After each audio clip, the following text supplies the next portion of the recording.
ketemu lagi dengan saya, Mirza Junelin, di mata kuliah Manajemen Keuangan Lanjutan. Ini merupakan video series yang dibuat oleh saya, Mirza Junelin, bersama rekan saya, Gatot Iwan Kurniawan.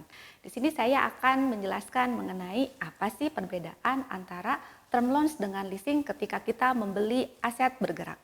Jadi, apa itu term loans? Term loans itu merupakan pinjaman berjangka atau hutang yang dijadwalkan pelunasannya dalam waktu lebih dari 1 tahun atau kurang dari 10 tahun. Nah, biasanya pembayarannya tersebut mencakup pada bunga dan pokok pinjaman. Nah, biaya apa saja yang dikeluarkan ketika kita mengambil term loans? Yang pertama adalah tingkat bunga, biasanya lebih tinggi sekitar 25 hingga 50 basis poin dibandingkan pinjaman jangka pendek. Nah, kemudian suku bunga tetap dan juga variabel bisa berdasarkan kepada kondisi pasar. Nah, keuntungan apa ketika kita mengambil term loan tersebut? Yang pertama adalah peminjam dapat melakukan penyesuaian pinjaman dengan cara bernegosiasi langsung. Kemudian, fleksibilitas yang memungkinkan adanya perubahan ketika peminjam untuk merevisi pinjaman tersebut lebih cepat dan juga lebih mudah. Selain itu, pinjaman dengan menggunakan term loan ini secara waktu menjadi lebih cepat dibandingkan pembiayaan menggunakan pasar modal. Nah, sekarang kita lihat apa itu leasing. Leasing itu disebut juga sebagai sewa guna usaha. Kalau dilihat dari definisinya, sewa guna usaha ini merupakan suatu perjanjian penyediaan barang-barang modal yang digunakan untuk suatu jangka waktu tertentu.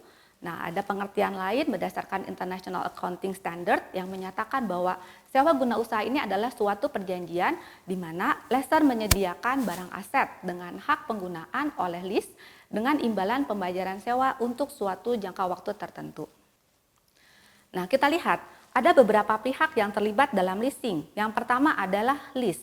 Lease itu merupakan perusahaan atau pihak yang memperoleh pembiayaan dalam bentuk barang modal dari lessor. Lessor itu apa? Merupakan perusahaan leasing atau pihak yang memberikan jasa pembiayaan kepada pihak lease dalam bentuk barang modal. Kemudian ada supplier. Tentunya kalau supplier ini adalah perusahaan atau pihak yang menyediakan barang-barang yang disewakan kepada lease dengan pembiayaan tunai dari lessor. Nah, kemudian ada pihak lain yaitu bank. Ini merupakan pihak yang tidak terlibat secara langsung dengan leasing tetapi menyediakan dana bagi lessor atau supplier. Nah, kalau kita lihat ada beberapa teknik pembiayaan dalam leasing. Misalnya seperti ada financial lease. Financial lease ini merupakan kegiatan sewa guna usaha di mana lease pada akhir masa kontrak ini memiliki hak opsi untuk membeli kembali objek sewa guna usaha berdasarkan nilai sisa yang disepakati. Kemudian ada juga yang disebut sebagai operating lease. Ini merupakan kegiatan sewa guna usaha di mana lease pada akhir masa kontrak tersebut tidak memiliki hak opsi untuk membeli objek sewa guna usaha. Kemudian ada sell dan leaseback, yaitu di mana ketika kondisi lease menjual asetnya kepada lessor dan dibuat kontrak leasing untuk menggunakan aset selama periode tertentu dengan syarat-syarat tertentu. Nah, biasanya leasing jenis ini mengubah aset tetap menjadi kas untuk memenuhi kebutuhan likuiditasnya. Kalau kita lihat, apa sih kelebihan leasing? Jadi yang pertama, tidak perlu adanya cash outflow secara segera. Kemudian, leasing juga akan memuaskan untuk pemenuhan kebutuhan mengenai mesin atau aset tetap yang bersifat sementara sehingga memberikan fleksibilitas dalam kegiatan operasional perusahaan. Nah, biasanya ada pilihan dari lessor untuk membeli aset tersebut pada akhir masa sewa, sehingga hal tersebut akan memberikan fleksibilitas untuk keputusan membeli berdasarkan nilai aset pada tanggal berakhirnya leasing. Selain itu, ketika kita menggunakan leasing, cepat dalam prosedurnya sehingga relatif lebih mudah dibandingkan kita melakukan pembiayaan yang berasal dari bank atau dari pasar modal. Nah, kemudian yang kelima, kelebihan dari leasing, ini kewajiban perusahaan untuk membayar sewa yang kemudian di kemudian hari tersebut tidak perlu dilaporkan di dalam neraca. Yang keenam di sini leasing juga meniadakan kemungkinan untuk membuang mesin. Nah, tadi kan sudah dijelaskan apa perbedaan antara term loans dengan leasing. Sekarang kita sudah masuk bagaimana cara pengambilan keputusan. Apabila kita ingin mempertimbangkan alternatif dengan melalui cara term loans atau hutang, yang pertama kita harus menghitung terlebih dahulu berapa amortisasi pinjaman tahunan. Sama kita mempresent value annuity kan bagaimana pembayaran angsuran per tahun. Nah, kemudian kita juga akan menghitung berapa tingkat bunga pinjaman. Setelah itu, kita akan hitung cash outflow-nya dengan menambah tingkat bunga dan juga kita hitung berapa penyusutannya. Nah, setelah itu kita akan menghitung kembali berapa sih after tax cash outflow-nya. Nah, setelah kita dapatkan, kita present value-kan untuk after tax cash outflow-nya. Nah, sebagai contoh misalnya di sini, contohnya ada harga mesin senilai 200 juta dengan nilai sisa sebesar 25 juta dan umur ekonomisnya selama 5 tahun. Nah, apabila tingkat bunganya itu adalah 18 per tahun, kemudian biaya pemeliharaan mesin dengan menggunakan leasing itu sebanyak 6 juta per tahun, kemudian tingkat pajak 10% dan juga ada faktor discountednya sebesar 20%. Nah, ada alternatif yang kedua apabila kita melakukan pinjaman dengan menggunakan fasilitas pinjaman dari bank, tingkat bunganya sebesar 15% per tahun, kemudian biaya pemeliharaannya sebesar 7,5 juta rupiah per tahun, serta penyusutan dilakukan secara garis lurus dengan kondisi pajak sebesar 10% dan juga discounted factor sebesar 20%. Mana cara yang akan dipilih? Nah, sekarang kita lihat dulu bagaimana kalau kita menggunakan ulang ya. Nah, sekarang kita lihat bagaimana apabila kita menggunakan alternatif leasing. Seperti yang telah saya sampaikan, contohnya harga mesinnya sebesar 200 juta. Kemudian ada nilai residu sebesar 25 juta. Sehingga di sini step pertama kita harus menghitung nilai mesinnya dengan cara kita kurangi harga mesin dengan nilai residu, yaitu 200 juta dikurangi 25 juta, sehingga besarannya sebesar 175 juta. Step yang kedua, kita hitung bagaimana pembayaran leasing tersebut menggunakan rumus present value annuity. Nah, mungkin di sini teman-teman sudah tahu ya bagaimana rumus dari present value annuity. Itu akan sama dengan berapa sih besarnya payment atau biaya yang kita keluarkan secara periodik dikalikan 1 dikurangi dengan 1 dibagi 1 plus R pangkat N dibagi R. Nah, di sini nilai yang sudah kita hitung di step pertama tersebut masuk sebagai present value sebesar 175 juta. Kemudian kita lihat bahwa tingkat suku bunganya sebesar 18%. Jadi kita masukkan di sini R-nya sebesar 18%. Kemudian periode masa waktu leasingnya selama 5 tahun kita masukkan sebagai N. Nah, sehingga kita akan menghitung kira-kira berapa pembayaran yang harus kita bayarkan setiap bulannya atau payment yang kita bayarkan setiap bulannya, yaitu sebesar Rp55.961.122. Nah, kemudian step yang ketiga, kita akan menghitung berapa sih total biaya leasingnya, di mana biaya leasing ini bisa kita hitung dengan cara berapa sih pembayaran leasing tadi yang sudah kita hitung di step kedua ditambah dengan biaya pemeliharaan. Nah, kita ketahui dari step yang kedua bahwa pembayaran leasing sebesar Rp55.961.122 ditambahkan dengan biaya pemeliharaan sebesar 6 juta sehingga kita dapatkan bahwa total biaya leasingnya sebesar Rp61.961.122. Setelah kita menghitung berapa biaya leasing per tahunnya, kemudian kita buat dalam bentuk tabel. Nah, misalnya di sini selama 5 tahun kita membayar leasing secara tetap yaitu sebesar Rp61.961.122.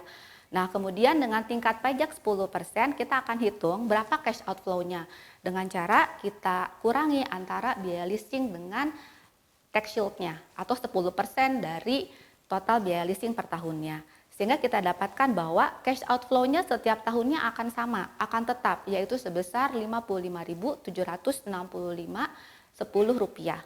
Nah, setelah itu cash outflow setiap tahunnya selama 5 tahun tersebut kemudian kita present value kan. Nah, present value ini kita lakukan di discounted factor sebesar 20%, sehingga bisa dilihat di dalam layar bahwa present value cash outflow-nya itu beragam dari tahun pertama sampai dengan tahun kelima.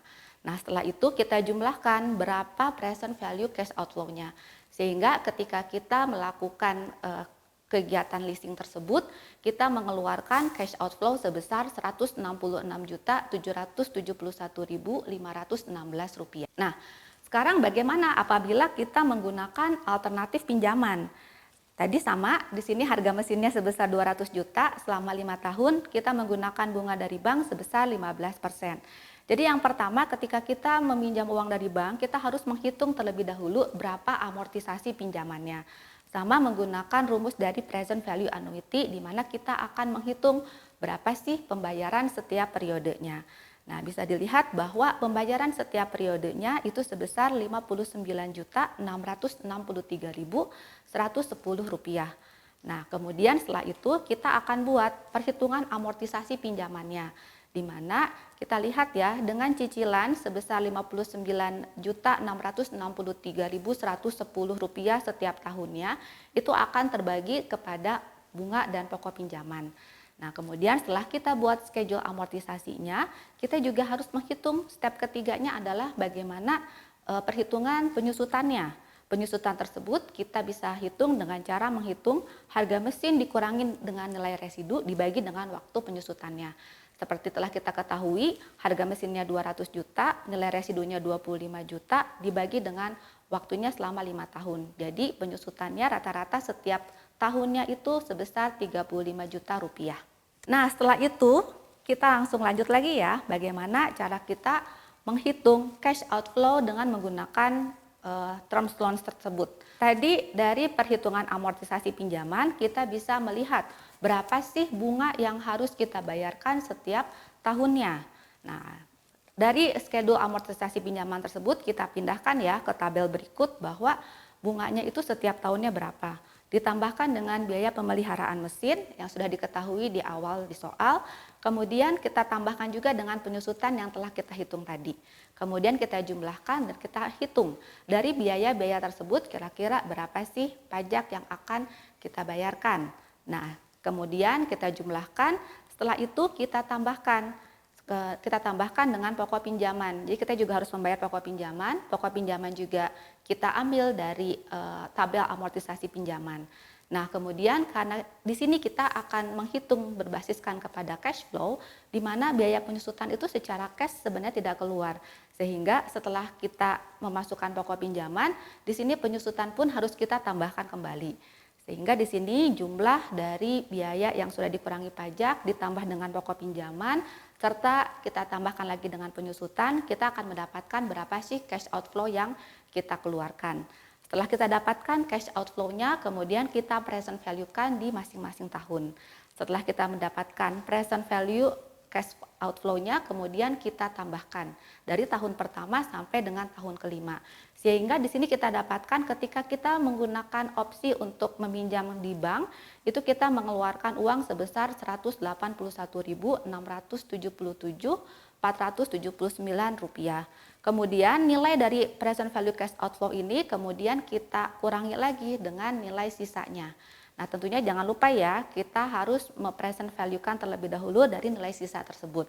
Sehingga kita masukkan Rp181.677.479, kemudian kita kurangi dengan present value dari nilai sisa, sehingga kita dapatkan bahwa uang yang kita keluarkan sebesar Rp171.630.539. Nah, jadi kita sudah dapat ya, tadi kalau kita misalnya menggunakan pendanaan, menggunakan pinjaman dari bank atau term loans, kita mengeluarkan uang sebesar Rp171.630.539.